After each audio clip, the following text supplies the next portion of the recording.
একটা অবাক করা হাদিস শোনায়।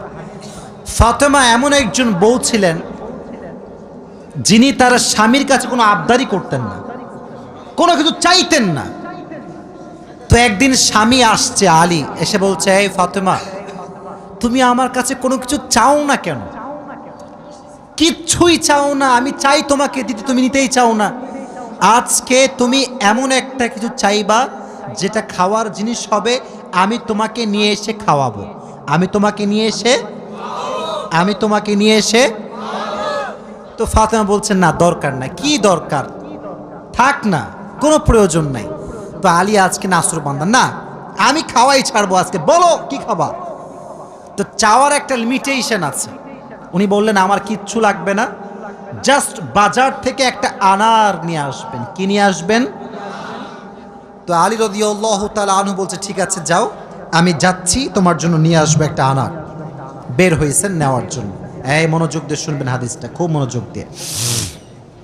বাজার থেকে একটা আনার কিনেছেন, কিনে যখন বাসায় ব্যাক করবেন, হঠাৎ করে একজন গরিব মানুষ আসছে, সে বলছে, আলী, আজ 3 দিন যাবত আমার পেটে কোনো খানা নাই, আমি বড় হতদরিদ্র মানুষ, খুবই ক্ষুধার্ত মানুষ, তুমি কি আমাকে কিছু খাওয়াতে পারবা? আলী রাদিয়াল্লাহু তাআলা আনহু এতটা দান করার মেন্টালিটি ছিল, এতটা ভালো মানুষ ছিলেন, বইয়ের কথা ভুলে গিয়েছেন, ওই আনারটাও আল্লাহর রাস্তায় দান করে দিয়েছেন। তো যখন আনার মানে হচ্ছে ডালিম, ডালিম, ডালিম। ও আচ্ছা, না বুঝতে বলা যাবে, কোনো সমস্যা নাই। আনার মানে হচ্ছে, নগরে ডালিম আছে না নাই? তোমাদের নগরে একটা বড় বাজার আছে, বাজারটার নাম কি? ওখানে দেখবা রাস্তার বাম পাশে সবগুলো বসে না, ফলের সব দেখবা, অনেক অনেক অনেক আপনার আঙ্গুর রাখা আছে, বেদানা রাখা আছে, আছে না নাই? আপনারা বেদানাও বলেন, ডালিমও বলেন। আচ্ছা, তো উনি দান করে দিয়েছেন। তো যখন দান করে দিয়েছেন, হঠাৎ করে মাথায় আসছে, তো কার জন্য ছিল? ফাতেমার জন্য। বলেন, কার জন্য ছিল? তো মনটা খারাপ যে জীবনে বউ একবার চাইলো, তাও খাওয়াইতে পারলাম না, মানুষকে দিয়ে দিলাম। বাসায় আসছে, মনটা খুবই খারাপ। তো বউয়ের ভালোবাসা কাকে বলে খুব ভালো করে বুঝবেন।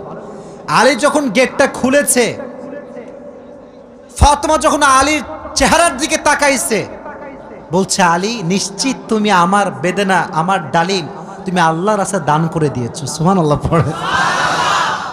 তো বলছে ফাতেমা, আসলেই তাই, আমি দান করে দিয়ে আসছি।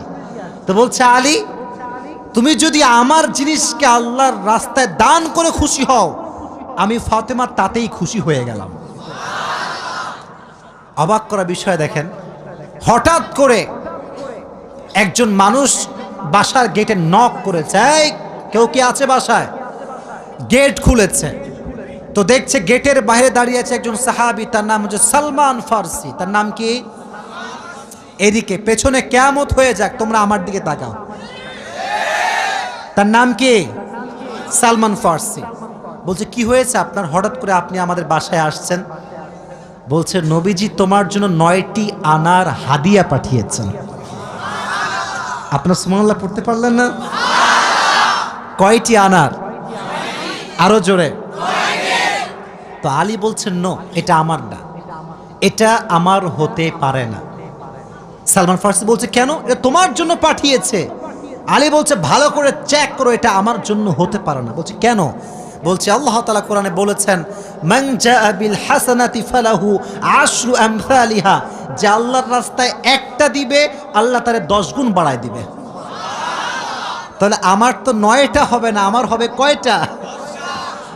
তো সালমান ফারসি এই কথা শুনে আবার পকেটে হাত দিয়েছে, হাত দিয়ে আর একটা বের করেছে, বলছে, নবী তোমাকে 10টাই দিয়েছে, আমি জাস্ট পরীক্ষা করছিলাম। সুবহানাল্লাহ পড়ে। তো চাইলেও একটা ভালোবাসা লাগে, আর যে আল্লাহর রাস্তায় দান করে তার আরো বেশি বাড়ায় দেয়। একজন আওয়াজ দিয়ে বলেন, তিনি কে? আর একটা রেওয়ায়াত বলি, একদিন ফাতেমা রাদিয়াল্লাহু তাআলা আনহা সুতা বিক্রি করলেন। কি বিক্রি করলেন? সুতার দাম হচ্ছে 6 দিরহাম। কয় দিরহাম? আচ্ছা, তো বলছে, হে আমার স্বামী আলী, 6 দিরহাম নিয়ে কয়েকটা রুটি নিয়ে আসো হাসান এবং হোসাইনের জন্য। কার জন্য? হাসান এবং হোসাইন কার সন্তান? ফাতেমা এবং আলীর সন্তান। তো অবাক করে একটা রেওয়ায়াত, আমি জাস্ট গতকালকে এটা পড়লাম, এটা আমি আগে জানতাম না। তো বের হয়েছে বাসার থেকে রুটি কিনবার জন্য। কি কিনবার জন্য? রুটি কিনে ফেলেছে। Just he was coming back to home, বাসায় আসছিলেন। হঠাৎ করেই গরিব আসছে, অসহায় মানুষ। আলী, কিচ্ছু নাই পেটে খাওয়ার মতো, তুমি কিছু দিতে পারবা? আলীর মনোমাইন্ড এতটা বড় ছিল, যা কিনতে গিয়েছিল ফ্যামিলির জন্য ওইটাও আল্লাহ রাস্তায় দান করে দিয়েছে। জোরে সোরে পড়ুন সুবহানাল্লাহ। সন্তানের জন্য খাবার আপনি কিনেছেন, কিন্তু দান করে দিয়েছেন, কিন্তু ভেতরে একটা কষ্ট আছে না নাই? দেখো এই যুবকেরা, প্লিজ প্লিজ লাফালাফি করো না, এদিকে আমার দিকে একদম স্থির হয়ে থাকো, চুপচাপ স্থির থাকো। কারণ নওগাঁর মানুষ তো এরা অভদ্র ঘরের সন্তান, এরা সব ভদ্র ঘরের সন্তান, ঠিক না? চুপচাপ থাকেন। তো যখন ফিরে আসবেন, হঠাৎ করে একজন লোক আসছে, এসে বলছে, আলী তুমি কি এই উটটা কিনবা? উট? বলেন কি?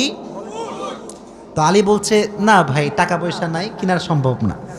তো বলছে, তোমাকে আমি এইটা এখন দিচ্ছি, তোমার যখন বিক্রি করার সুযোগ হবে তখন বিক্রি করবা, তোমার লাভ তুমি রাখবা, আর আমারটা আমাকে দিলেই হবে। তো আলী বলছে, ঠিক আছে দাও। জাস্ট উটটা নিয়েছে, উট নিয়ে বাসায় ব্যাক করবে, আবার আরেকজন আসছে, বলছে, ভাই এর দাম কত নেবেন বলেন? বলছে, ভাই আপনি দাম বলেন। যে উটের দাম হোক 200 দিরহাম, ওই লোক আগেই বলছে, আমি এটাকে তোমার কাছ থেকে 300 দিরহাম দিয়ে ক্রয় করে নিব। নিয়ে নিয়েছে উট। তাহলে আগে ছিল মাত্র কয় দিরহাম, এখন তিনি কয় দিরহামের মালিক হয়ে গেলেন? সুবহানাল্লাহ পড়তে পারলেন না? এখন এই যে 300 দিরহামের মালিক যাকে দিবে, লভ্যাংশ খুঁজে পায় না। কই গেল লোকটা? লোক আর খুঁজে পায় না, না পেয়ে বাসায় আসছে। যখন গেট খুলেছে, গেট খুলেই দেখছে নবীজি তার বাসার ভেতরে বসে আছে। বলছে, আলী আজকের ঘটনা তুমি বলবা নাকি আমি বলবো? বলছে, নবী আপনিই বলেন। বলছে, তোমার কাছে সর্বপ্রথম যিনি উট বিক্রি করেছিলেন তিনি